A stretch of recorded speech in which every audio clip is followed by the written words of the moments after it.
अब सत्य के प्रयोग के क्वेश्चन आंसर को कर लेते हैं। पहला प्रश्न, आहार नीति पुस्तक में किन के विचारों का वर्णन किया गया? आहार नीति पुस्तक में विविध युगों के ज्ञानियों, अवतारों और पैगंबरों के आहार और आहार विषयक विचारों को अभिव्यक्त किया गया, वर्णन किया गया है। गांधी जी के अनुसार आत्मज्ञान प्राप्ति के बारे में लोगों में क्या भ्रम फैला रखा था?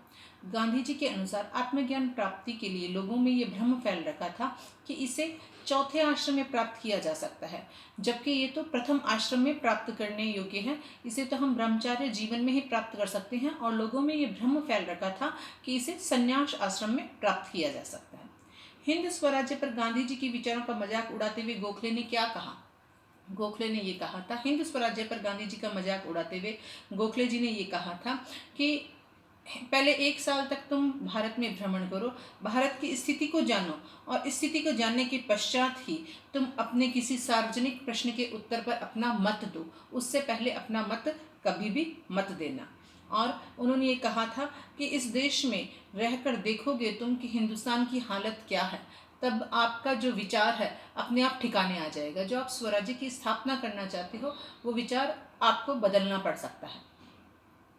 नेक्स्ट क्वेश्चन, शांति निकेतन में बर्तन मांजने वाली टुकड़ी थकान उतारने के लिए क्या करती थी? शांति निकेतन में बर्तन मांजने वाली टुकड़ी थकान उतारने के लिए सितार व वायलिन बजाती थी और संगीत के माध्यम से लोगों की थकान को दूर करती थी। नेक्स्ट क्वेश्चन, बेल साहब ने गांधी जी के जीवन प्रवाह को किस तरह प्रभावित किया? बेल साहब ने गांधी जी के जीवन को अत्यधिक प्रभावित किया, क्योंकि गांधी जी पर जब सभ्य बनने की सनक चढ़ चुकी थी और गांधी जी इस सभ्य बनने की सनक में विविध कार्य कर रहे थे, अपना समय व्यर्थ गंवा रहे थे। वो ब्रांडेड कपड़े पहन रहे थे, ब्रांडेड जगह से कपड़े सिलवा रहे थे, सोने की चैन गले में पहन रहे थे, टाई बांधना सीख रहे थे, विविध तरह से बालों को संवारना सीख रहे थे, नृत्य की कक्षा प्रारंभ कर दी थी, फ्रेंच भाषा सीखनी प्रारंभ कर दी थी। तो बेल साहब ने उन्हें कहा कि ये सारा का सारा काम तुम जीवन की किसी भी अवस्था में कर सकते हो।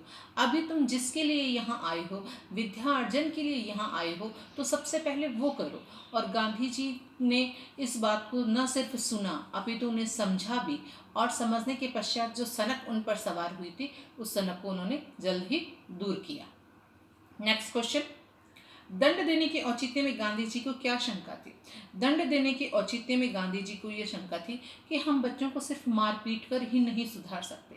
बच्चों को हम मार पीटने के अलावा भी ऐसे कई से तरीके हैं जिसके द्वारा हम सुधार सकते हैं, क्योंकि मारने में क्रोध समाहित रहता है, और क्रोध ही एकमात्र इलाज नहीं है, एकमात्र उपचार नहीं है बच्चों को सुधारने का। बच्चों को सुधारने के लिए और अनेक से तरीके हैं, उनके माध्यम से हमें बच्चों को सुधारना चाहिए। नेक्स्ट, गोखले ने गांधी जी से क्या प्रतिज्ञा करवाई थी? गोखले ने गांधी जी से प्रतिज्ञा करवाई थी कि 1 साल तक पूरे भारत का भ्रमण करो, उसके पश्चात तुम अपने स्वराज्य की जो भावना है, जो नीति है, जो प्रतिज्ञा है, उस पर काम करो। नेक्स्ट क्वेश्चन, फिनिक्स का रसोई घर स्वावलंबी कैसे बन गया था? गांधी जी जब शांति निकेतन स्थित फिनिक्स के आश्रम में गए तो उन्होंने वहां देखा कि प्रत्येक व्यक्ति रसोइये का इंतजार करता है भोजन के लिए।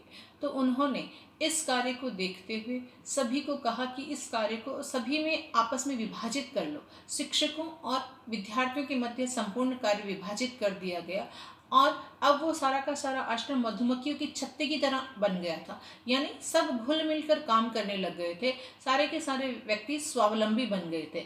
इस प्रकार इस कार्य के विभाजन से फिनिक्स का जो आश्रम था वो स्वावलंबी बन गया था। गांधी जी ने सभ्य बनने के लिए जो प्रयोग किए उन्हें अपने शब्दों में लिखिए। गांधी जी ने सभ्य बनने के लिए विविध प्रकार के प्रयोग किए। अपने दोस्तों के साथ रहते हुए गांधी जी को ये लगने लगा कि मैं इन सब के बीच में कहीं असभ्य, कहीं पिछड़ा हुआ ना रह जाऊं, इसलिए उन्होंने अपने साथ विविध प्रयोग करने प्रारंभ कर दिए। सबसे पहले उन्होंने आर्मी और नेवी स्टोर से कपड़े सिलवाए। उसके पश्चात उन्होंने टाई बांधना प्रारंभ किया, जेब में सोने की चैन लटकाना भी प्रारंभ कर दिया था। उन्होंने विविध तरह से बालों को बनाना भी, बालों को संवारना भी शुरू कर दिया था।